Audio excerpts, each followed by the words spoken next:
as eu des bons moments quand même dans ce combat-là. Je ne sais pas si tu es d'accord avec moi, mais notamment en lutte, je trouvais que il y a eu quand même des belles séquences et tout ça. Donc, comment ont été les semaines suivant le combat contre Valentina? Est-ce que tu as été capable quand même de retirer du positif de toute cette expérience?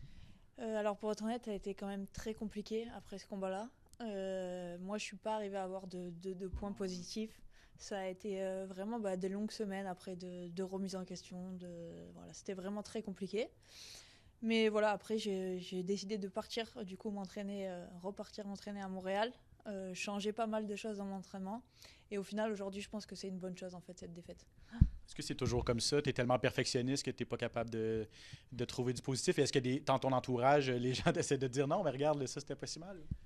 Oui, j'en ai parlé déjà avec Firas par exemple, et il m'a dit que c'était quand même un combat serré parce qu'en fait, moi, j'ai toujours pas regardé le combat, j'arrive pas, donc je sais pas. Pour moi, je le sens pas bien. Pour moi, c'était pas un bon combat, mais c'est vrai que les gens qui re-regardent le combat, ils me disent qu'il y avait des choses positives, mais pour moi, ça n'allait pas. Ben, parce qu'on s'entend que c'est un combat contre peut-être la meilleure de tous les temps à 125 livres. Donc, évidemment, c'est sûr qu'il n'y a pas de. C'est pas, il n'y a pas de honte à avoir de perdre contre une fille comme ça, mais je peux comprendre l'esprit de compétition et passer si près aussi également. C'est tout à ton honneur, en fait, là, de penser comme ça.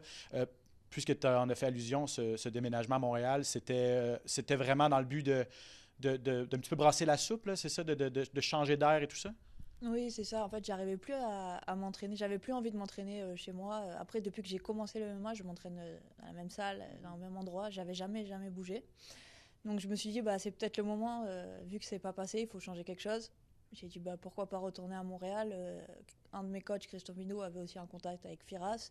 Donc, on s'est envoyé des messages et il m'a tout de suite dit qu'il n'y avait aucun souci, que je pouvais venir m'entraîner. Je suis d'abord partie 3 semaines pour un peu tester. Et j'ai adoré. Et quand j'ai appris que j'avais appris ce combat à Vancouver, j'ai dit je vais faire mon camp là-bas au Tristar.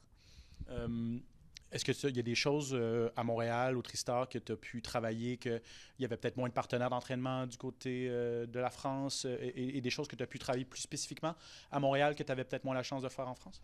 Oui, c'est ça. En France, j'ai vraiment qu'un seul sparring en fait avec qui je m'entraîne tout le temps. Et c'est vrai qu'à Montréal, il y avait beaucoup plus de sparring. Il y avait aussi Corinne Laframboise, avec qui aussi je me suis un peu entraînée, qui est pas au Tristar, mais je suis allée m'entraîner un peu avec elle, qui m'a beaucoup aidée. Et là-bas au Tristar, ouais, il y a beaucoup de sparring, beaucoup de poids légers, même que ce soit chez les garçons. Et voilà, donc ça m'a vraiment changé. Est-ce qu'il y a un aspect techniquement sur lequel tu as le plus travaillé? Oui, en fait, j'ai vraiment là analysé l'adversaire, analysé Jasmine, chose que je faisais pas forcément à mes combats précédents. J'aimais pas trop regarder, je me forçais pas puisque jusqu'à maintenant ça passait. Et c'est vrai que là, pour ce combat-là, on a vraiment analysé. J'ai regardé des vidéos tous les jours. Avec Firas aussi, on a beaucoup regardé. On a mis un game plan vraiment très précis là pour ce combat et je pense que ça va changer. C'est quelque chose de nouveau pour moi en tout cas. Qui sera dans ton coin samedi? Alors malheureusement Firas il pourra pas parce que Eman combat juste avant, c'est son frère donc ça aurait été un peu compliqué. Mais je serai dans les vestiaires avec lui et ça sera Rob qui est le coach de striking là-bas au Tristar avec qui j'ai fait aussi toute ma préparation. Donc il y aura Rob, Aldric Casata qui est mon coach à Nice et qui est mon coach depuis le début. Voilà, et ma coach mentale Pauline Leroux. Ce combat contre Jasmine Jasdevichus, c'est un combat quand même dangereux pour toi. Tu sais, je veux dire, c'est tout à ton honneur aussi d'avoir accepté un combat contre une fille qui est moins bien classée. Elle voit ça comme une opportunité incroyable là, d'aller chercher un combat de championnat. Elle est sur toute une séquence également. Est-ce que tu as hésité avant d'accepter ou pour toi, tu as vraiment l'impression que euh, tu peux gagner contre Jasmine Jasdevichus et c'est pas nécessairement un défi qui fait peur? Non, j'ai pas hésité. Comme à chaque fois qu'on m'a proposé un combat, j'y vais, je me pose pas de questions. Et pour moi, c'était un bon combat. C'est un beau challenge. Justement, elle est sur une série de victoires, donc c'est plus motivant pour moi. Pour me relancer, c'était un très bon combat.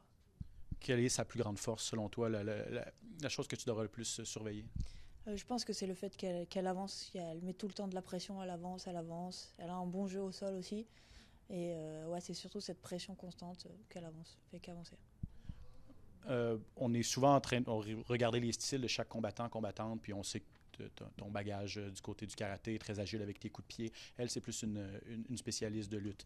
Les arts martiaux mixtes, c'est beaucoup plus compliqué que ça, on s'entend, mais est-ce que tu t'attends quand même que ce soit un bon choc de style entre comme une fille comme toi qui est très, très bonne debout versus une fille? T'sais, chacune de vous deux va tenter d'imposer son jeu, tu penses? Oui, je pense clairement qu'elle va faire son style habituel. Après, j'ai l'habitude de ce genre de confrontation. C'est pas la première lutteuse que je prends. Donc, voilà. Une victoire contre Jasmine Jasdevicius, est-ce que ça te permet tout de suite de revenir dans la conversation, tu penses, pour un retour vers le titre? Alors, pour être honnête, j'essaye de pas y penser en fait, et j'y pense pas.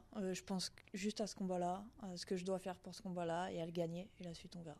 Est-ce que tu penses un petit peu au combat entre Valentina Shevchenko et Weili Zhang? Est-ce que ça va finalement avoir lieu?